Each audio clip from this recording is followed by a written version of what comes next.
Dan 3 ada karunia nubuatan. Karunia nubuatan buat apa? Karunia nubuatan itu untuk menyampaikan pesan Tuhan. Dan pasti pesan Tuhannya itu membangun, menasehati, menghibur. Mungkin saudara pernah ketemu sama hamba Tuhan yang bisa nubuat. Didoain, dinubuatin. Dan itu kejadian. Kenapa? Karena itu adalah pesan Tuhan buat saudara. Tuhan bisa pakai hamba-hamba Tuhan untuk menyampaikan pesannya. Tapi pastikan nubuatan itu sifatnya ini. Baca sama-sama apa? Membangun, menasehati, dan apa?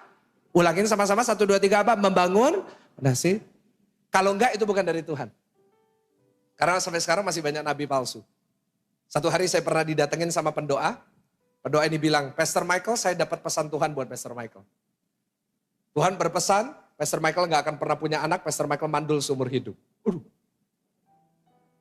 Gak membangun, gak menasehati, gak beri damai. Bukan dari Tuhan. Buktinya hari ini, Tuhan karunia saya dengan seorang anak. Gak semuanya nubuatan itu benar. Pesan saya gini, tips sebagai gembala saudara. Saya gak bisa ngontrol saudara, tapi saya kasih tips. Saudara ketemu sama orang yang nubuat-nubuat. Kalau nakut-nakutin, kalau gak membangun, itu pasti bukan dari Tuhan. Gak usah diterima, ditolak aja. Tetapi setiap nubuatan itu pasti akan membangun, pasti akan menasehati, pasti akan memberikan kekuatan yang baru. Boleh katakan amin?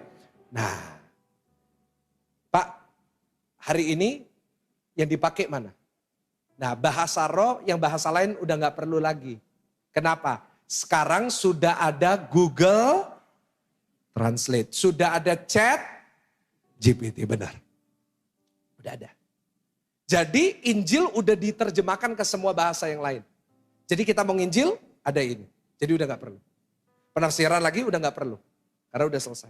Nah sekarang yang diberikan untuk gereja, sekarang untuk saudara dan saya, doa, bahasa doa. Oh ya Ralamasyaka, ya Ralamaya, Ralamaya. Kita doa. Waktu kita gak kuat kita doa. Oh ya Ralamasyaka, ya Ralamaya. Nah tapi bukan hanya itu. Jangan lupa ada namanya karunia nubuat. Ulangin sama-sama karunia apa? Kita disuruh dua-dua. Buka 1 Korintus 14 ayat 5. Supaya saudara pulang di tempat ini udah ngerti. Gak usah bingung lagi tentang bahasa roh dan nubuatan.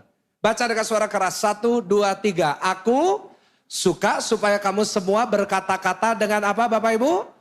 Jadi Paulus ngomong gini. Kamu harus berkata-kata dalam bahasa roh. I want you. You should do it.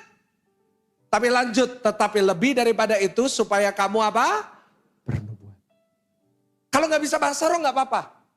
Gak perlu dipaksa, gak perlu tiru-tiru. Ada orang ngerasa bersalah, duh Pak saya gak bisa bahasa roh terus niru-niru, gak perlu. Bahasa roh bukan kewajiban. Tetapi saudara bisa nubuat.